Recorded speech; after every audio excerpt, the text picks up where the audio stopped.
Hey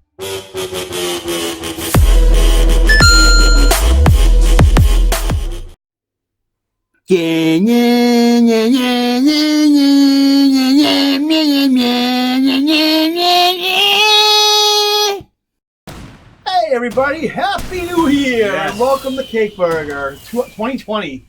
This is Barbara Walt. This is 2020. That's how I know. That's what she needs to come back for this year only. That's why me and Mike are And such good friends. I was going to make that same exact joke. See? I was going to say, I'm Hugh Downs, and this is Barbara Walters. Although Hugh Downs hasn't been on 2020 since the 90s. Is that even around anymore? 2020 is, I think it's two different. I think it's not on every. It used to be on every Friday. I know it was on every Friday after TGIF when I was growing up. And it was Hugh Downs and Barbara Walters, both in a race trying to escape his father's time. Barbara Walters is still kicking around. Is she on the View still, or is she gone? Who knows? That's. I thought it was ever watchable, but I in my time it's just very unwatchable now. I know Whoopi's on there only because I was actually I turned on the TV this morning. I saw Whoopi on there. And, How disgraceful she's become. I still listen. You know what? Out of all of them, though, she's still like the one common voice on the whole show. Yeah. So I'm like, It's because she's got nothing else going on. Yeah. So anyway, what were we talking about? Oh yeah, we're doing a podcast right now. Yes. Today for our first recording after post New Year's. They would have been up earlier, but we had a snowstorm Monday. And we had a snowstorm Monday. We had Christmas and the holidays. Yeah. I got robbed, so I'm too. now either the Batman or the Joker Mhm. behind camera. I mean, who knows? I mean, I can be either one. Be Batman. I'll be Batman. Yeah, he gets more ladies. So what we're gonna do? We're gonna do our what we're gonna do initially was gonna be our top top 3 list for the decade, but that's way too much research. Yeah, that's a lot. We're talking 2000 to now. For Ain't nobody got time for that. No. So we're gonna do for 2019. We're gonna do what our top 3 favorite movies, comics, and TV shows are, and we're gonna go back and forth, kind of like we do with the Christmas movie episode. And we're gonna start with Mike because Mike's the better looking one. And Well, I did just get my hair did. And it's always beauty before age, and I think I've beaten You're a few months couple older. months, yeah. So we're gonna go that way. So Mike, what's your favorite movie of 20? We're gonna do with three. Sorry if I go hot. You can do your bottom. You can do your third one, or you can do your first one first. I'll do the third one, Okay. and we might get a lot of hate from this, especially from some of our viewers. But definitely the best. Not the best of the trilogy, but I meant to go with Rise of Skywalker. And before you guys go, huh? What? Why? People always say that too. They go, what? I do. I can picture someone doing it right now. All right. But I say this because actually best of the decade, the Last Jedi could be in it too, but we're not doing that. This movie was friggin' light years ahead of Last Jedi. Oh yeah. Just the fact that it was a big fan service. You saw our previous video of our review on this, so I'm not going to go into full detail on it. But the fact that I thought it was just a far superior Star Wars movie compared to Last Jedi.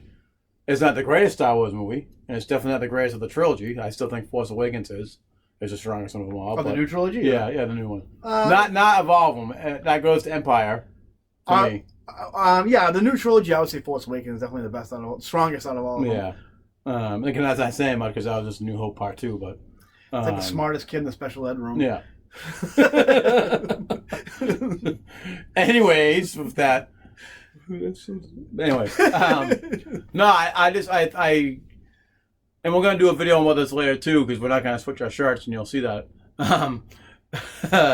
We're gonna do how we would fix the Star Wars universe, but I'll go into that in the next video. But yeah, I just say Rise of Skywalker because you guys saw the video and we're gonna do like I said, how we fix Star Wars. So I'm not gonna go into full detail on the Rise of Skywalker. Why waste your energy when you can just always focus on another episode? Yeah, exactly. For me, for number 3, I'm gonna say my movie wasn't in theaters. It was actually on Netflix. A Marriage Story. I don't know if anybody saw it. It had had Kylo Ren. Had what's his real name again? I can't think of his name. Adam Driver. Adam Driver and his Black Widow, Scarlett Johansson in it. I thought it was a really good movie. It was basically it didn't really involve there wasn't a lot of action or the crazy things happening, but it was basically just a story about 2 people getting divorced and and there's really no like magical like movie trope resolution at the end, but it's just like a normal divorce story. And the reason why I liked it so much, not only because I think it was really acted well. Both Scarlett Johansson and Adam Driver had really great performances, but also, I mean, my wife, I mean, she's never been on the podcast, so she can't really tell you right now, but. For years, I've had this reoccurring nightmare of my wife just leaving me, for no reason at all. Like I've woken up out in the dead of night. I've woken up just like in the morning, just like out of it. And I have to tell my wife I've had this dream again, this nightmare, and she always thinks it's stupid. But this movie was exactly like my worst nightmare, where Scarlett Johansson, although I don't agree with her in the movie because, again, like it's like from like my dream, she just like decides like, I'm all done with this. I don't want to be married anymore. And it's just like, and she's not wrong because, it's just the way she feels, whatever. And just how Adam Driver has to deal with it. And it's like just trying to process it. And the whole movie is so great. And it doesn't end on a happy note. It leaves on a real note. And I just really enjoyed that movie so much. There's one scene in particular with Adam Driver. It's not the one that really memes. There's one at the end where it actually brought me to tears, and it was a really, really good movie. I recommend everybody watch it. It's on Netflix right now. A Marriage Story. That's my number 3 movie of the year, 2019. And we're back to Mike. And I'm going down the geek route again. I think my movie is strictly geek because I think the most I've seen this year was the geek movies. I'm too brave to venture onto Netflix movies and all that jazz. But again, I might get some hate from this. I'm going to say Captain Marvel. Again, you saw that video before of how we thought it was a surprise hit. Brie Larson is not the reason why I liked it, but she's just a very unlovable human being. But I don't care for Brie. You know what? I'll say it right now. I had fun watching. I saw it twice. I saw it once with I saw it with you, me and my wife saw it with you and your wife, and I saw it again with my son. And I had fun both times. I mean, it hit all it had 90s like nostalgia in there. That was the great thing. 90s nostalgia, the music, lots of colors, the clothing, like that. Yeah, everything was the style. I was like, the feminist agenda. I didn't see any of that. I didn't see any of that in the new Star Wars trilogies.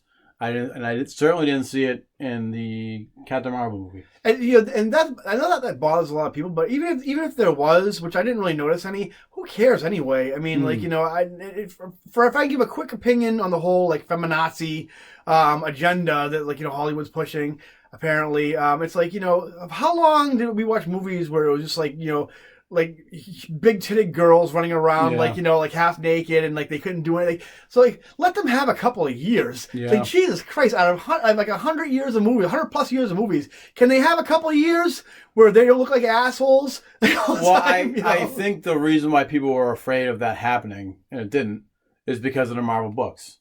They made that be the main focus of the story instead of it being just a story. I know.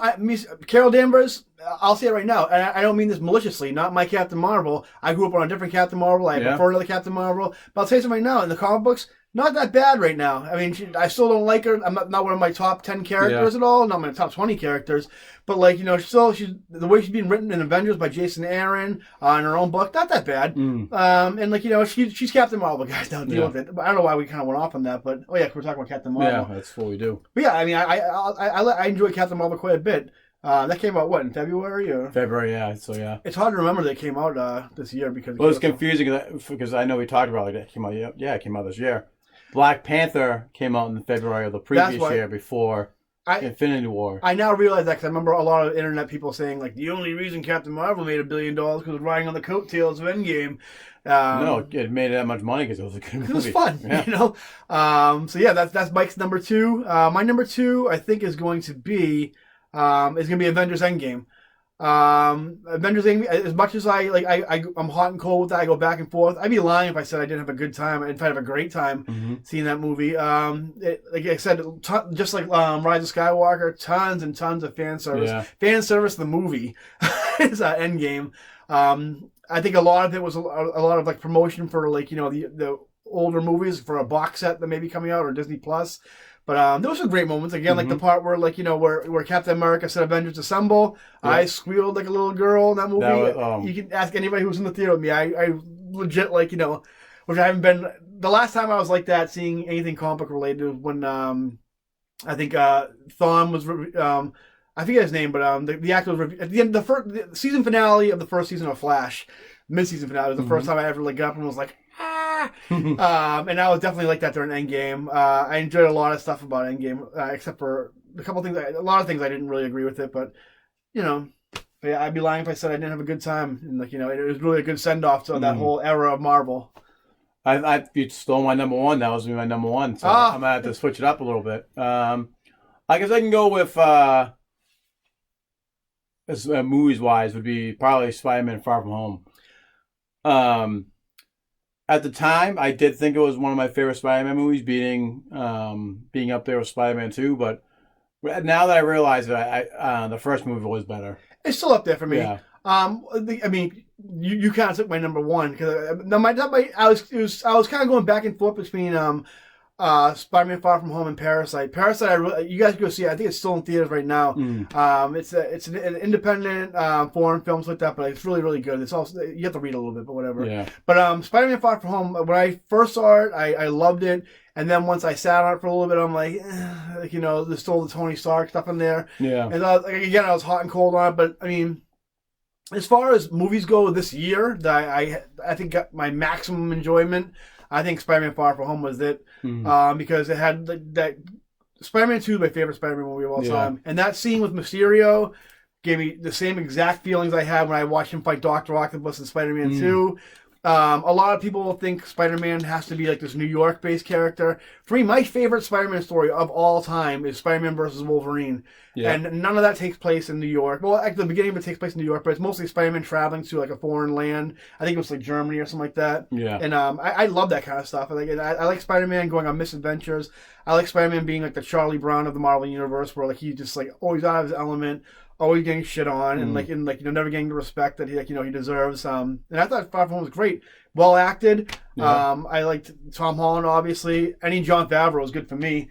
Jake Gyllenhaal is a national treasure. And he finally got a Spider-Man movie, so to speak, because he was supposed to go for Tobey in Spider-Man 2. You had Ralphie from Christmas Story as the old Stark employee. Well, wait, did Into the Spider-Verse come out in 2019 or was it 2018? No, that came out 2018, I think. I think 2017, now I think about it. Because that is my favorite Spider-Man movie, honestly. That movie's great. That has two scenes in it that will like bring me to tears. I'm pulling like a Kevin Smith now. But anyway, so that's my number one movie. And I think, that's probably your list pretty much, right? Yeah, I mean, ditto on everything he said about the Avengers. I thought it was a great fan service to us all.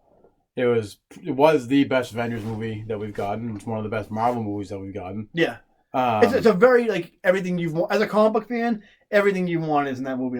You've never in my wildest dreams seeing like the original Superman movie as a kid would I think we'd be at this point where Avengers Endgame would be a movie. And the best part of that movie is right before all the heroes come back. Is Cap standing there with a broken shield. Oh, great. Ready to take on all of Thanos' army. And whenever I see that scene, it makes me... Captain America gets shot up to almost number 2 hero for me. Superhero that I like. It's... Oh, my God. If we could just erase every scene with Hulk in that movie, it would be a perfect movie. I could literally, fast forward through that whole movie up until when Thanos blows up the Avengers compound and just watch from there, and then I'm happy with that. Me and my son actually thought they should have took Thanos completely out of that movie. After his head cut off, that should have been it. No more Thanos. Yeah. Actually, those talk, I don't know if they're true or not, but there are rumors in the original script for Endgame, the Grand Tribunal was in the... He's a DC character? I'm not sure. The guy with the heads. I think he's DC. We have Eternity, where it's like the... I think Grand Tribunal's in because I was actually me and my son are brainstorming this Marvel project, and he was actually in a Doctor Strange comic, the Grand Tribunal guy. I think there's two different guys in DC and Marvel, but anyway, he was supposed to be in Endgame. I think they could have done a different villain, but I don't know. It is what it is. I actually think there should be a whole phase of Marvel movies in between Infinity War and Endgame, but that's besides the point. Now we're gonna move on to TV shows, comics. Let's do TV shows. TV shows. What's your number 3, Mike? Number 3. It's kind of tough because I only have 2 that I can think of right now, but I'd have to say the recent Crisis on Infinite Earths I forgot about that. I only say that because the thing that takes that away from the 3 episodes that I've seen so far, and the fact that what they did to Tom Welling. I'm sorry, Tom Welling's my Superman. There, I said it. I'm rewatching Smallville with my wife, and the special effects on Smallville were always pretty awesome.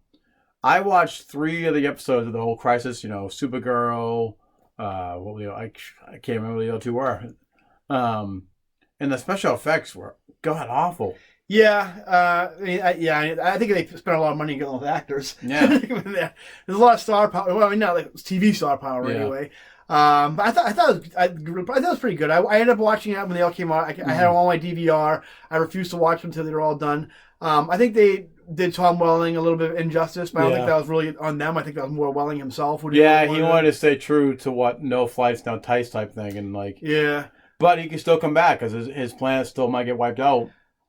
And there's a theory that his watch had blue kryptonite in it that takes away his powers, so that could be it too. I'm telling you something's kind of a bummer. After seeing Brandon Roth back as Superman and like knowing that was his story, not just Kingdom Come Superman, but his story from Superman Returns, the same universe.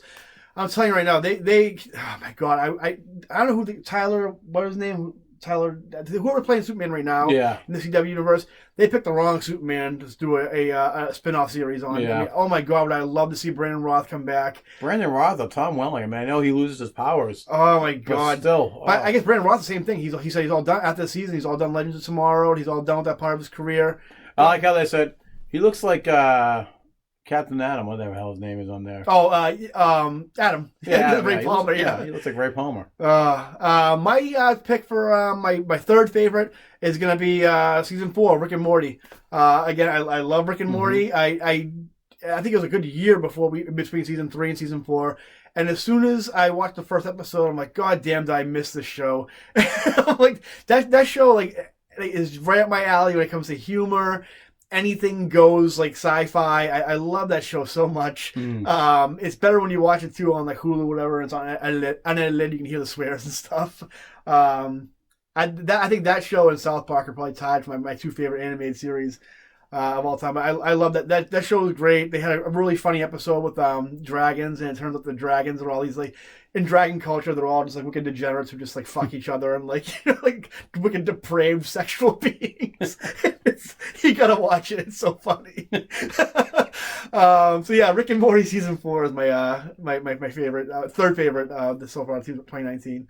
So I don't watch a lot of TV. I'm more of like, if you see my game room here, I'm definitely into retro stuff. I've been watching more retro stuff more than anything else. I knew this came out in 2018. Yeah. But I'm going to claim it as 2019 for me. That's when I've seen it. Titans season 1. Okay, yeah. My God, it was so much better than I thought it would be.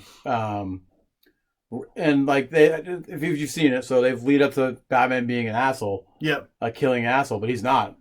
You have to, like, each season is building up their team, building up the members, and they do everyone justice. Costumes are great. Yeah. Usually you see costumes in like the wrong lighting and they look horrible. No matter what lighting these costumes are in, they all look good. They all look movie quality. Robin's costume looks great. Yeah. Even though he's only in Dick Grayson's only Robin for like the first 2 episodes. And after that, he's just regular Dick Grayson. Yep. Actually, he's not really Robin for that long in any of the episodes, really. So he's not really Robin, but just awesome. The one thing I just want to, I think DC needs to like get out of this mentality that everything has to be dark and edgy. Yeah. Like, I don't mind some stuff being like that, like Doom Patrol has the right balance of it. And like but like, Titans Titans should be more like like campy, not campy, but like more fun. Yeah. And like like I think the Teen Titans cartoon, the original one, had the correct balance of like like dark drama, but also like lighthearted, like because they're kids, you know what I mean? So I mean, and it was just I like the only thing that I don't like is that you have Superman and Batman. They're not really friends. They're friends, but they're not like we're not like best friends like us friends, but. They're like confidants, so to speak. I always see Batman and Superman like John Lennon and Paul McCartney. Just like 2 people at the best of what they do, the world's finest, if you were. But there's a lot of like animosity and competitiveness between them, like. And then Connor Kent and Tim Drake, best friends. And just like with Young Justice, they brought in Superboy with Dick Grayson. Yep. And now they're doing that with the Titan season 2, which I haven't seen yet because I don't have that awful DC Universe app. It'll be on DVD pretty soon. Yeah, and that's what I'm waiting for. That's my only complaint moving forward of that. And my second complaint is they end on a terrible cliffhanger where the season premiere of season 2 should have been the season finale. I've heard from the Twitterverse that season 2 doesn't end very satisfyingly. But I don't know. We'll see to when each their own. Yeah. My number 2 for is my turn or your turn? It's your turn. All right, my turn for number 2 favorite show is probably The Mandalorian. You stole my number 1. God damn it. Mandalorian for me is the right track for Star Wars. Like, again, we'll go on to it in another episode. But I think really great going the whole Western route, Lone Wolf Cub route, which they compare. I think it's I love it. I mean, it's kind of hard to describe. Being a Star Wars fan, especially of like the original trilogy. I mean, I made no secret that I love the prequels. I love the prequels too, and we'll talk about that in our next. I love the like the Jedi stuff. I love all like that lore. But I also like a lot of stuff from the original trilogy too. My computer's going crazy right now. Comic Pop, so I tweeted Fuck something. Comic Pop. But I do love. I love the whole bounty hunter stuff. I love the whole like underbelly of like like that kind of thing. I love how it's all most of it's all practical effects and like stages, and it's just really good. Like like not I'm so sick of like the CG, like people having CG battles. I like to see go back to like like practical effects fighting and that kind of thing. And the costume designs are great. Everything's good about it. I love it. Like I thought that Mandalorian is my top 1. I thought that it was gonna be like really gonna be about Boba Fett, and Jango Fett when it first came out, and I have not hid my criticism of Boba Fett and Jango Fett as being the most useless characters in the Star Wars cinematic universe. In the movies, anyway. Yeah. Granted, I guess he had some. I guess he's had some really great novels. And he's really great in the Dark Horse comic books that doesn't even exist to Marvel, which is sad because that's something we'll get into. Because that's I had a lot to say about that. And it's not. It made me love the Mandalorians. Yep. But just like the new trilogy movies, it makes me want more Luke Skywalker, more, and I heard that season 2 is going to be it's going to take stuff from the original trilogy. There's even talks of Darth Maul being in the next season, which they're going to have to explain that to me unless they do cloning because now they he died in Rebels, which that makes me really that's kind of confusing because the guy who's a producer on that show, Dave Filoni, who was actually in charge of the Rebels cartoon in the Clone Wars. So he's kind of contradicting himself there. I don't know about Darth Maul, but to me, as soon as when I first heard The Mandalorian, at that point, like Last Jedi was out, and I'm like, whatever, I don't really care. I know what it's about, but as soon as I saw the first trailer for that, and that whole like bounty hunting is a complicated profession, I was on board right away, and it's And Baby Yoda is so cute. Baby Yoda, I mean, like home run. What a home run Mandalorian's been for Disney as far as the Star Wars franchise goes, and that's something they need to really pay attention to. Well, maybe if they do Darth Maul, I think it'll be something that takes place in the past if they bring him in. A flashback or something like that? Maybe, because they definitely need to do more than episodes. Do 12, I'll be fine with 12. But they talked about how the Jedi and the Mandalorians didn't get along. And from what the last episode was, it made it seem like the Mandalorians were good guys. They came down and helped the they're doing their job. Yeah. A lot of people forget. There's a lot of people. Bounty hunting it's a profession. Yeah. And, a lot of people like Samus Aran from Metroid. She's a bounty hunter. She's not a superhero. She's not a space adventurer. Yeah. She kills aliens for money. That's what she does. Yeah. But I mean, you couldn't pick a better time either. Not in like actual time, but like in Star Wars history, the timeline to like start a show where like the Empire has fallen. The whole government and like rules in disarray. The universe is in disarray right now, and it's a wild west for like anybody who wants to for any opportunists, bounty hunters, or anybody who wants to pick up the pieces. What a great time to start a show! I love it. I mean, great. Left on a great cliffhanger. They now have the what was his name at the end? The dude that played was in Breaking Bad. Oh, I can't think of it. I just watched the episode, but I'm rewatching. But you know what? This is too soon. We shouldn't be giving a spoiler anyway. In case you haven't watched the last episode yet. And you know what? Like the show also, I forget her name. The girl from Deadpool. I forget her name, but she's not from Deadpool. Now she's from Mandalorian. Yeah. I can't think of the actor's name. Now let's talk about her maybe playing She-Hulk. I don't know. I would tell you, she's a smoke show. We'll see. So anyway, that's Mike's number 2. My number 1 is going to be... That's my number 1. Mike's Yeah. number 2 and number 1.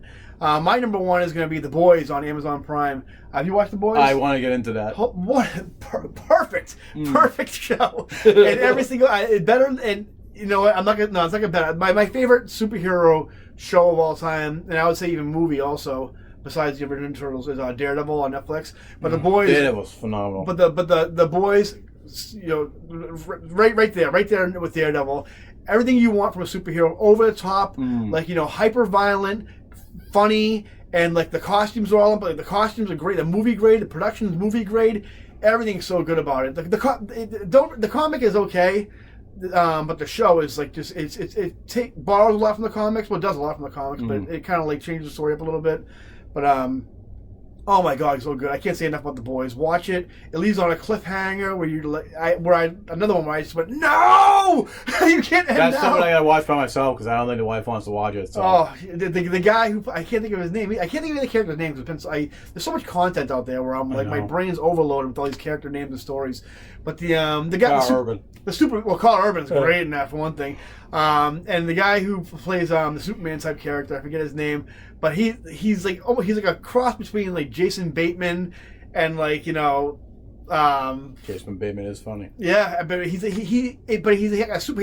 an imposing Superman quality to him, but also a kind of like a very, like, you know, he has like that wink, like, you know, like smile like Jason Bateman has, but it's like, I can't say enough of it. They're all the bad guys are like they're based off, like, you know, like Justice League characters, like the Flash, Aquaman. Aquaman right off the bat, first episode, is a son of a bitch, and it's all great. You gotta watch The Boys. Season 2 comes out this year.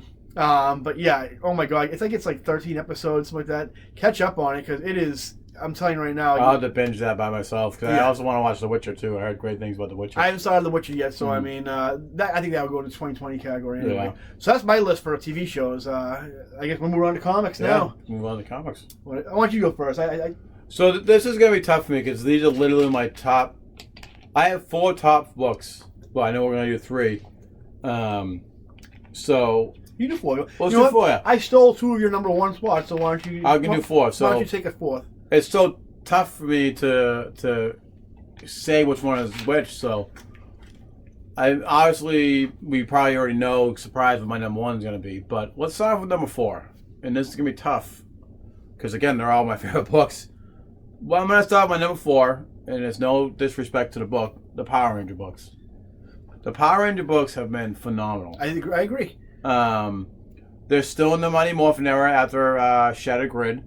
They're moved on to when Jason, Trini, and Zach leave in the TV shows because they didn't get paid enough. But and this one, so in Mighty Morphin, so there's 2, Mighty Morphin and Go-Go Power Rangers. Go-Go Power Rangers is the one that takes place in the past, but that's catching up to Mighty Morphin Power Rangers, and it's the same writer. And he's doing a phenomenal job on it. Kyle Higgins, yeah. Yep.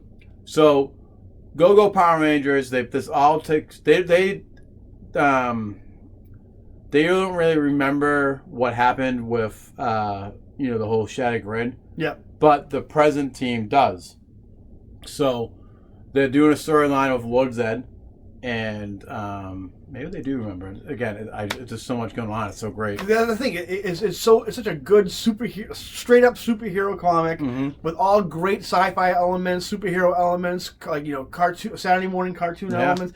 Everything is. I agree with Mike. I mean, it's a perfect comic right now. Yeah. I mean, it's not making the splashes that I think it should be making. Exactly, because you got Marvel and DC kind of. There's so much competitiveness out there as far as, like, you know, like. But I think it's very underrated. I'd be hard pressed to find somebody who hasn't read the comic, who actually read the comic, has anything good to say about it. It really is. The art's great. The colors are great. Whoever is, like, you know, like Boom. I think so, yeah. They're putting some money as far as the art and the art goes in that.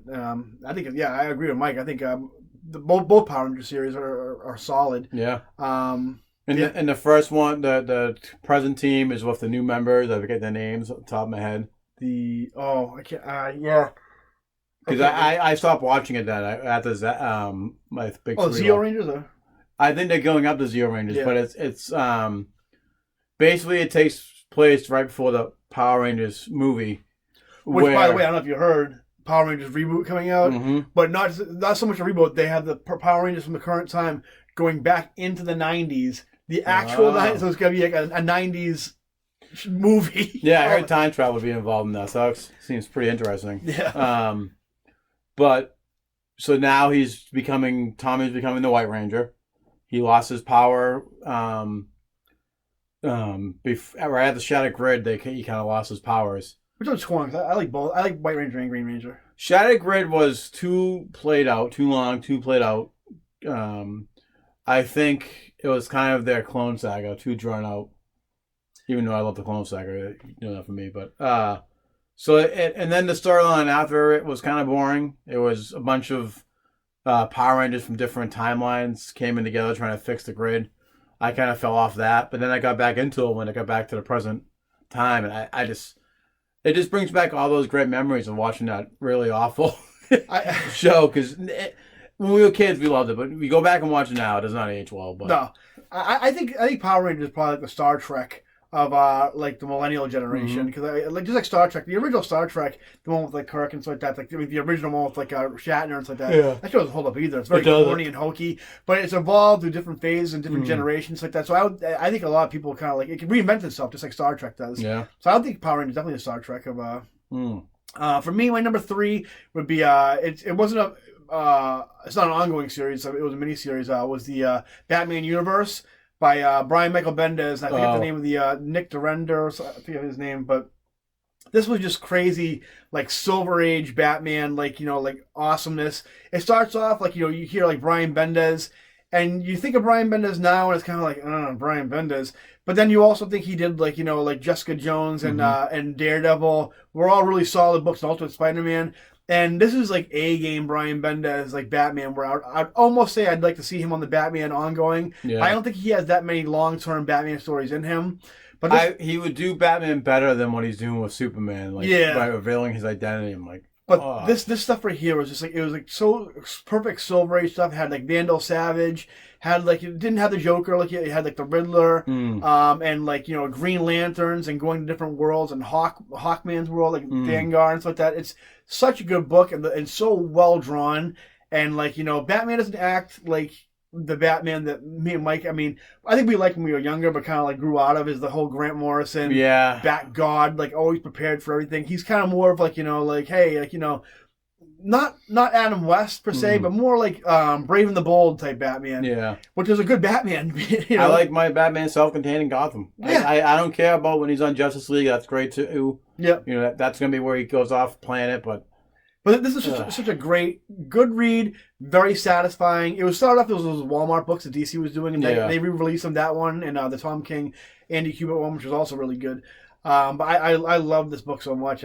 For me, I would love to see. I hope there's a sequel to it. And that's my number 3 favorite of the year, 2019. Which I guess it was released in 2018, but it was re-released in 2019. So, yeah. I'll have to go with you're probably. I'm gonna take one of yours too. Will be Ninja Turtles. That's actually not on my list, but I do think that. But I think that's one of the best ongoing series. And I think this year there were not better comics, but I think there's more comics I was more excited about this year. Yeah, because I also really love Young Justice, what Bendis is doing with that. Yeah. He just seems to know how to do for a 50-something-year-old man, a 45-something-year-old man. He gets teenagers better than anyone else. Well, he has a bunch of young kids. He's got young kids running around the house. That's why. But Turtles has been continuously great. Really good. I haven't read one bad issue, really. Me neither. The only thing I think that the City War, that was called. I think it ran a little too long. Yeah. I think they didn't have their top. I think they should have had either Sophie Campbell, who's going to be doing next, or Mattias Santacula, I think his name is. Those were the 2 best turtle artists, I think, on the book. I think whoever was drawing the book, he also did another storyline too, but he's not my favorite turtle artist like that, so that kind of took me out of it a little bit. But I think it ended great. If you guys read issue 100, really great ending. Yeah. There's gonna be a cool status quo. I think Shredder might be like the new Splinter, so to speak. Yeah, they might be like working with the Turtles, something like that. So, but I think that again, they're gonna go back and forth with him being like, the darkness of Shredder and whatnot. It's gonna creep back and forth, and he'll go back. It's like anything else. Like when Daredevil works with Kingpin, it's like uneasy alliance. You know what I mean? That type of thing. Or he's probably the close comparison to Magneto when he works with the X-Men. Pretty much. But I agree. I think Power Rangers and Ninja Turtles, since the first issue, have been consistently Yeah. solid, awesome superhero comic book. Everything you want out of a comic book. So yeah, I agree with that. And you saw our Totally Turtles, so I'm not going to go into full detail on what's great about it, but it's been rubbed it's up. just been... We've given it enough of this. My number 2, you have 4, so you want to go again? Or you can go again, yeah. What am I on? So you're number 2 now. My number two would probably be Avengers. Be Jason Aaron's Avengers book. For me, it's just a book I wasn't really excited for, to be honest with you. As much as I love Ed McGuinness, I saw it and I'm like, I'm kind of like Avengers out, and like honestly, it had everything working against it because I'm so sick of Avengers. And at that point too, when it debuted, I was so sick of Marvel at that point. And like the first storyline, the second storyline were kind of like, it started off a little rocky, but once it started going into stuff like the vampires with like Dracula and Blade, and then like the Ghost Rider storyline, and like the stuff they're doing. What are they doing right now? I can't think of the current storyline is right now, but it's Jason and Aaron. Celestial is like the Avengers Tower now, or they live in a dead Celestial. Yeah, it's like that. But they had like basically the Blade's on the Avengers now. When he has like a baby, man thing on right now. They fought a horde of vampires, which we have these subplots that Jason Aaron's putting in, like where like Howard Stark at one point tried to like sacrifice Tony Stark to Dracula for like eternal youth, like that, and they had how Johnny Blaze, the original Ghost Rider, is in charge of Hell now. It's like that. So they had it's so good stuff you didn't realize you wanted in an Avengers book or in the book. Jason Aaron writes a hell of a Captain Marvel, which is kind of like he kind of got me to maybe I'll give Carol Danvers Captain Marvel a chance. Yeah. A lot of people don't like the big savage She-Hulk. He makes it work in it because her inner monologue is like regular Jennifer Walters, but it's almost like a stroke victim where she can't enunciate herself or express herself like a normal. Because she's stuck as Hulk right now, right? She's stuck as Hulk. Well, she can turn back into Jennifer, but when she's Hulk, she's she can't, kind of like a regular Hulk is. But the thing is, when Bruce Banner turned to the Hulk, it was just like Bruce Banner was gone. It was just a Hulk. Yeah. For her, she's just trapped inside this Hulk. I love this book. So I think it's so great. The moments with Captain America are good. Everybody's great in this book. I think it's a great. Probably my favorite run since Bendis' original run on Avengers, I think. We've talked about this too when we did a Marvel. We did a comparison between the reboot, whatever it was, Fresh Start. I think it was called. So that's my number 2. I'm gonna pull a wild card, and not have this not be my number 1, and you're gonna be shocked. But I'd say my number 2 is Amazing Spider-Man. Nick Spencer took over in 2018. And the book has been pretty great ever since. Yeah. I wouldn't say it's my number 1 because with the artwork has been I think your reasons for it not being number 1 will be the same reasons why it's not my number 1 either. So, but I'll let you get into it. But it's just been, we said it before in our big Spider-Man one that you guys I know you've all seen and liked, watched it a million times. That it still feels like post-Clone Saga Spidey. Yeah. And that's one of my favorite eras of Spider-Man. And, Pete going back to school, bringing back all the old villains that we all know and love, and just bringing Peter back to where he needs to be. The possible marriage. I'm just going to mess with my eye. All right. Go ahead. They possibly bring him back to marriage, but that was more in Friendly Neighborhood that they kind of danced around that idea about. I would say a year ago, I would say that the way that's ever going to happen. Now I'm starting to think they might be bringing back marriage. Yeah, and I'm happy with that. The reason why it's not my number 1 is because of the artwork style. Where you said this in the past, and now I believe it, especially reading all the other Marvel books, where it's not the artist isn't consistent. It's always a story arc. The main artist is a book, and then they get some fill-in.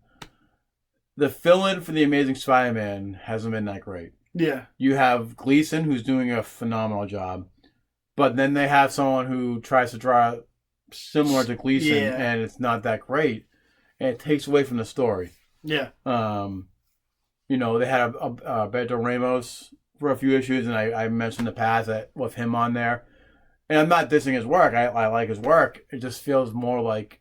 okay, we've had your Dan Slott. And that's the same thing with Dan Slott too. It's like, okay, I like you, but it's time for you to go away now. You had your turn. So, and Spencer really gets the character. He's not doing anything too controversial because, Yeah. again, Not yet. I liked, yeah, not yet, but I liked Secret Empire and the whole evil cap. I'm a whole. You've known me, you guys. You know, we've been doing this for almost a year and a half, almost 2 years now. You know that I love clones and doppelgangers, so I thought that was a great thing on that. But I like that book, Mm. and it's been good. But the thing is, good isn't enough to get the number one spot. yeah, It's been really good. But for me, I love Spencer's run. I love. I think if the artwork was consistent, well, it was just Otley Gleason, and then it would probably be my number one. See, me that is an issue with me. But for me, it's I think like the story, just 2019 anyway, it'd been kind of meh. I didn't. They're not bad. They're not like like big time or not big time. Parker Industries bad, but it's just like as far as I think the ending, the Craven storyline was good. Yeah. But there was way too many issues in between the beginning and the end, and I was kind of I was like, all right. And some of the storylines do get drawn out. The 2099 get drawn out. and that's not really my problem with Spencer or Spider-Man. That's kind of my problem with like Marvel and like DC in general, where the decompression, where there's like a story can be told in like 2 issues, being like drawn out to like 6 issues, and like I want this what's his name, not the Son of Demon, what's his name, the new bad guy, they don't know what his name is. Oh, Kindred. Yeah. Can you please just reveal Kindred? Yeah, I thought honestly, I thought he was going to be revealed by issue 25 or 30, and they're still dragging out because. Like- well, there's the problem with this is, and I think I'm going to do an honorable mention for the Venom book. I think he was trying to reveal the character, and then he got stuck with the Absolute Venom Carnage Absolute crossover. Carnage crossover. I mean, we all know it's Harry Osborn, but like, and I know you're gonna, now that we all know it's Harry Osborn's going to turn out to be somebody else. But like, I mean, can you just reveal it now? Yeah. So That's that's been two-way drawn out like since issue 1. We're doing 25, almost 30-something issues, 32 issues. It's in the 30s now. yeah. And then I think he has, because he's doing the 2099 universe, so that got pushed aside for the 2099 universe. Yeah, just too drawn out. Amazing Spider-Man's good, but it's been all right this year. My number one pick, Mike's mentioned, is Venom. Which is so bizarre for me to say because I did not give a shit about Venom. Probably since the Larson years. I liked Venom when he first came out, and I liked that storyline with the Venom Island, whatever it is, which actually just came back in the comics. Yeah, I just read the latest issue, and that's the issue where he went to go escape from Spider-Man and all that, and that's where he killed Spider-Man. Which I gotta tell you, And I love that. kudos to Donny Cates for making me give a shit about Venom, because Venom I did not care about. I thought he was like a cool visual character that McFarlane and Michelini made up back in the 90s, but they've given this Venom lore. They made me care about Eddie Brock. Yeah, me too. I'm telling you something right now, and this is pretty controversial. Just right now, not overall, Spider-Man is my number one favorite Marvel character, my favorite superhero of all time. Right now, I like Eddie Brock more than I like Peter Parker right now. I know. I like how this story they made them friends. Yeah. They're no longer like he never wants to eat his brains anymore. He calls him, Pete. Thanks for helping me with my son. He has a son now, Dylan. Yep. Not Peter, Eddie. And Eddie, he kind of like I really like I relate to him because he's just trying his best. Yeah. He's done this shitty hand where like Venom's like this it's not even like he wants to be Venom. It's like a curse on him almost. But he's just trying the best to do the best he can. He has a son right. He found he's been lied to by the symbiote. They throw in. He's throwing so much lore and like retcon and like Donny Cates and Ryan Stegman. Oh my God, Ryan Stegman is awesome. One of the best artists working in comics right now. And this it's been so great. It caters to like the '90s child to me, the '80s child to me. And he's added so much more stuff to it. He's made Venom. The title kind of like crossed into like stuff like Silver Surfer and Guardians of the Galaxies and now Thor. The only thing I think I have a problem with that book is I was totally wrong. I like why they're making such a big schmeal about Venom, but he made Venom very awesome. They still haven't finished up the Nell Crow storyline, which I'm like, that's coming. They make mention of that. I thought that was it. I thought this was going to be it. Donny Cates clearly has a big event. He's kind of like laying plots into like every book he's in right now, and that's going to culminate in some big huge event, like probably next year or it definitely. I hope it's either the end of this year or beginning of next year because we're going to get Venom fatigue. That's my biggest thing. Like if they immediately start doing another big Venom event, I'm like, come on, just give it some time to build up. I don't know. See, once Cates leaves the books, I don't know how much I'll be reading. Yeah. But if they stay on track with what they're doing right now, obviously I love it. I've modeled my whole lookouts already. Yeah, I was down going the to say that, but yeah, I love Venom's my number one book of the year. Mm-hmm. Yeah, there you go. And I'm going to have to go with my number one, Daredevil. Chip I'm actually Zdarsky, reading. I'm and I said his name now. right this time. Maybe not his last name, but Zip. Zip. Who Good got old Zip. recently kicked off Twitter and then brought back on. He got suspended off Twitter for showing his ass. on Yeah, Twitter. you want to see his ass. It's pretty funny if you saw the picture though. He did a great job of Spectacular Spider-Man. For a while, that was my favorite Spider-Man book over Amazing. Just because Dan Slott was still in the book. Yeah, 4 and 1 was good. Yeah. And now he's doing Daredevil. And I mentioned before of Amazing Spider-Man that the artwork isn't consistent, unfortunately.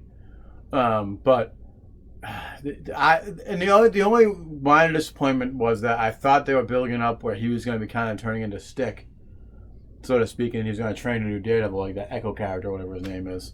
But every book's just been amazing. He really seems to understand the character.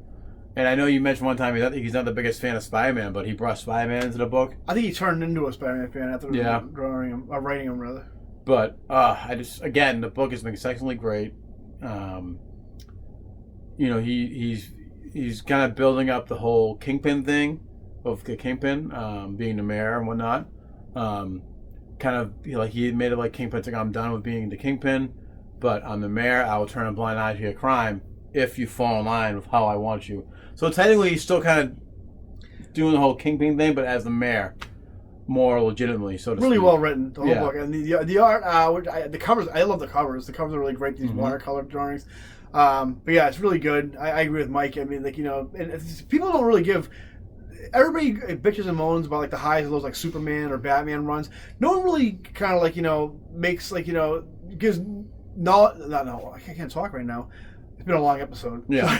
But no one really gives props to the fact that Daredevil hasn't really had a bad run in 20 years. That's true. Yeah. It's been riding pretty high since I think Carl Castle. The Mark Waid stuff was a little. I like the Mark Waid stuff. I think it hasn't been bad since 1997 or 96. I think it hasn't been bad since. But actually, there's that whole I forget what the name of it was. The Shadowland. Shadowland. I like Shadowland. I thought Shadowland was actually pretty good. But yeah, I mean, I agree with Mike. We're gonna wrapping this up. This episode ran a little longer than I thought it would, but those are our list for movies, comics, and TV shows. Yeah. 2019. What a year. See you later. Yep, and just like that, Christmas was over. Just like that, you set out and. Well, see you later, 2019. See you later, yeah. Don't the door hit you with a good Lord split you. We're gonna bring in 2020. Bye, guys. See